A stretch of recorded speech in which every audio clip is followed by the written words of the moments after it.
দেশে থাকতে হলে আমাদের নিয়মেই থাকতে হবে। সব কটাকে আজ দেশ ছাড়া করব। আজ আর কোনো কথা হবে না, সোজা অ্যাকশন।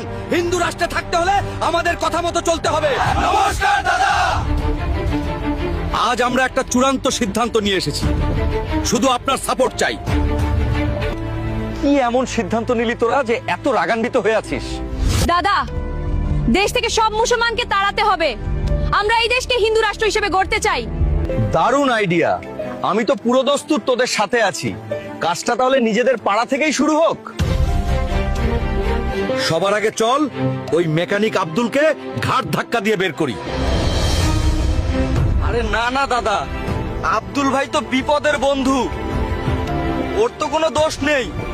হ্যাঁ দাদা, আমার স্কুটিটা মাঝ রাস্তায় খারাপ হলে ওই আব্দুল ভাইই তো এসে ঠিক করে দেয়। না না, তাকে মারা যাবে না। আচ্ছা ঠিক আছে, তাহলে ওই গাড়ির ড্রাইভার আফজলকে পেটাই, চলো। দাদা পাগল নাকি? সেদিন মাঝরাতে আমার মা স্ট্রোক করলে আফজল ভাই নিজের গাড়ি নিয়ে হাসপাতালে না ছুটলে মা তো মারাই যেত।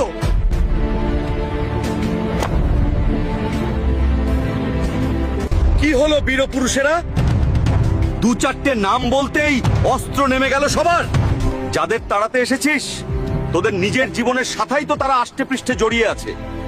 সুখে দুঃখে তো এরাই কাজে আসে। আব্দুল কালাম সাহেবের নাম শুনেছিস? মিসাইল দিয়ে দেশকে বিশ্বের দরবারে বসিয়েছিলেন। উনিও তো একজন মুসলমান ছিলেন। 1965 সালের যুদ্ধে শহীদ আব্দুল হামিদ নিজের জীবন বাজি রেখে দেশের জন্য 70 ট্যাঙ্ক উড়িয়ে দিয়েছিলেন। ভুলে গেলি সব? আমি পলিটিক্স করি, আমি নেতাগিরির নোংরামিগুলো ভালো করেই জানি। তোদের শুধু ব্রেন ওয়াশ করা হচ্ছে রে। যারা তোদের খেপিয়ে রাস্তায় নামিয়েছে, খোঁজ নিয়ে দেখ। তাদের ছেলে মেয়েরা ঠিকই নামি দামি স্কুলে পড়ছে, বিদেশে সেটেল হচ্ছে।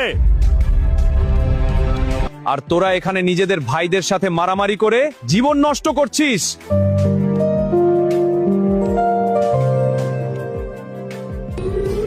দাদা, আপনি ঠিক বলেছেন, আমাদের চোখ খুলে গেছে। আসলে হিন্দু বা মুসলমান কেউ খারাপ নয়, আমরা সবাই সাধারণ মানুষ।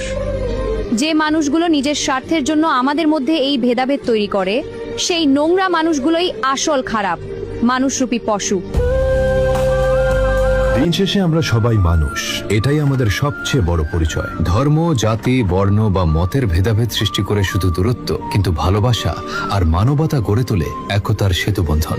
কেন আমরা ঘৃণা আর বিভাজনের দেয়াল তুলব, যখন একসাথে মিলেমিশে শান্তি, সম্মান আর সহমর্মিতার পৃথিবী